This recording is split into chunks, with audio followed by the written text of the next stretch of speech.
Assalamualaikum warahmatullahi wabarakatuh. Halo anak-anak hebat semua. Jumpa lagi dengan Bu Susmiati. Bagaimana kabarnya? Semoga semuanya selalu dalam keadaan sehat dan tetap semangat.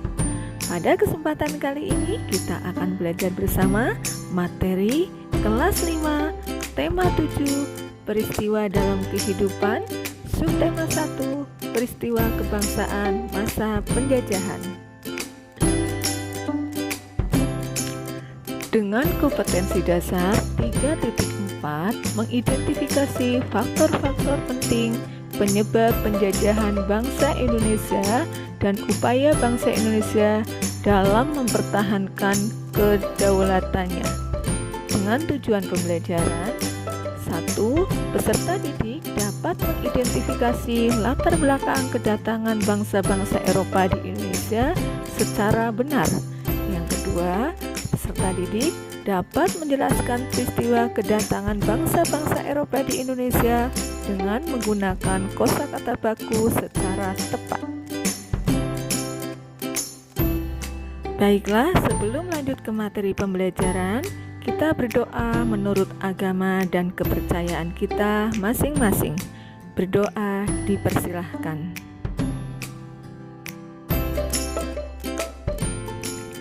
Banyak peristiwa dalam kehidupan. Ada peristiwa pribadi, peristiwa keluarga, peristiwa masyarakat, bahkan ada juga peristiwa yang dialami oleh bangsa dan negara. Peristiwa dapat dibedakan menjadi dua macam. Pertama, peristiwa yang menyenangkan atau peristiwa yang membuat kita senang.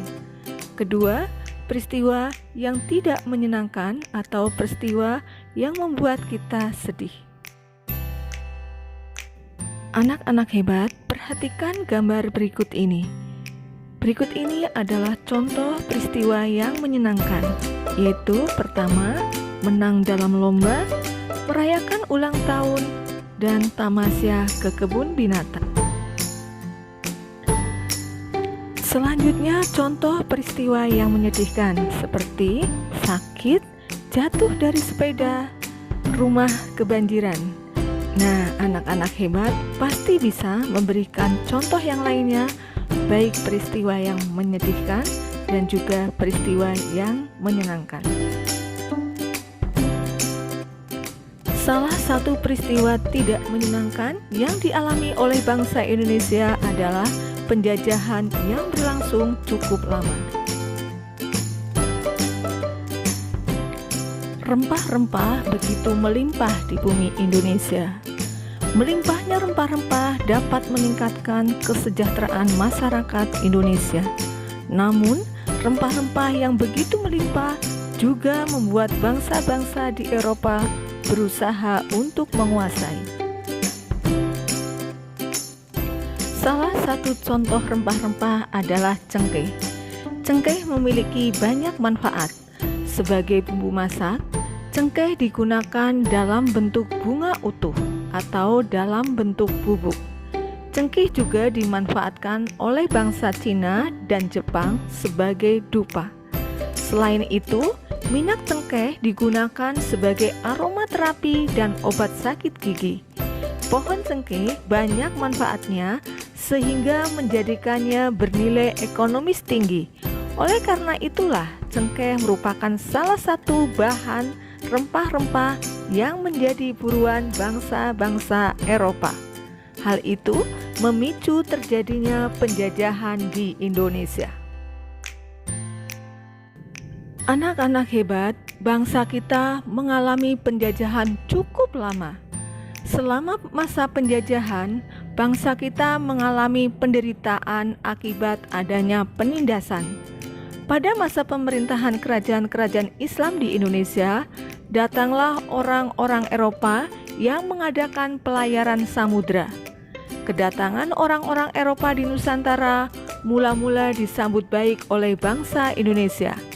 Namun, ketika orang-orang Eropa itu berusaha menguasai Nusantara, mereka mendapat reaksi keras berupa perlawanan-perlawanan di berbagai daerah.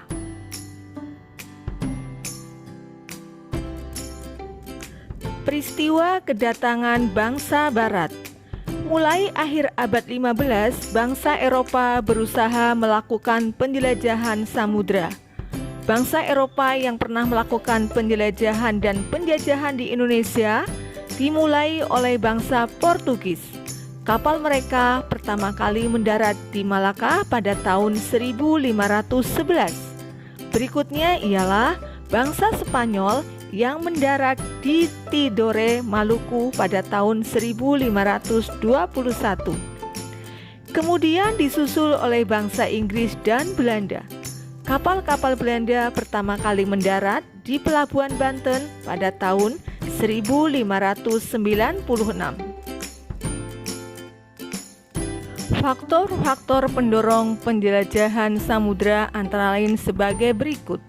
1. Adanya keinginan mencari kekayaan atau gold. Kekayaan yang mereka cari terutama adalah rempah-rempah.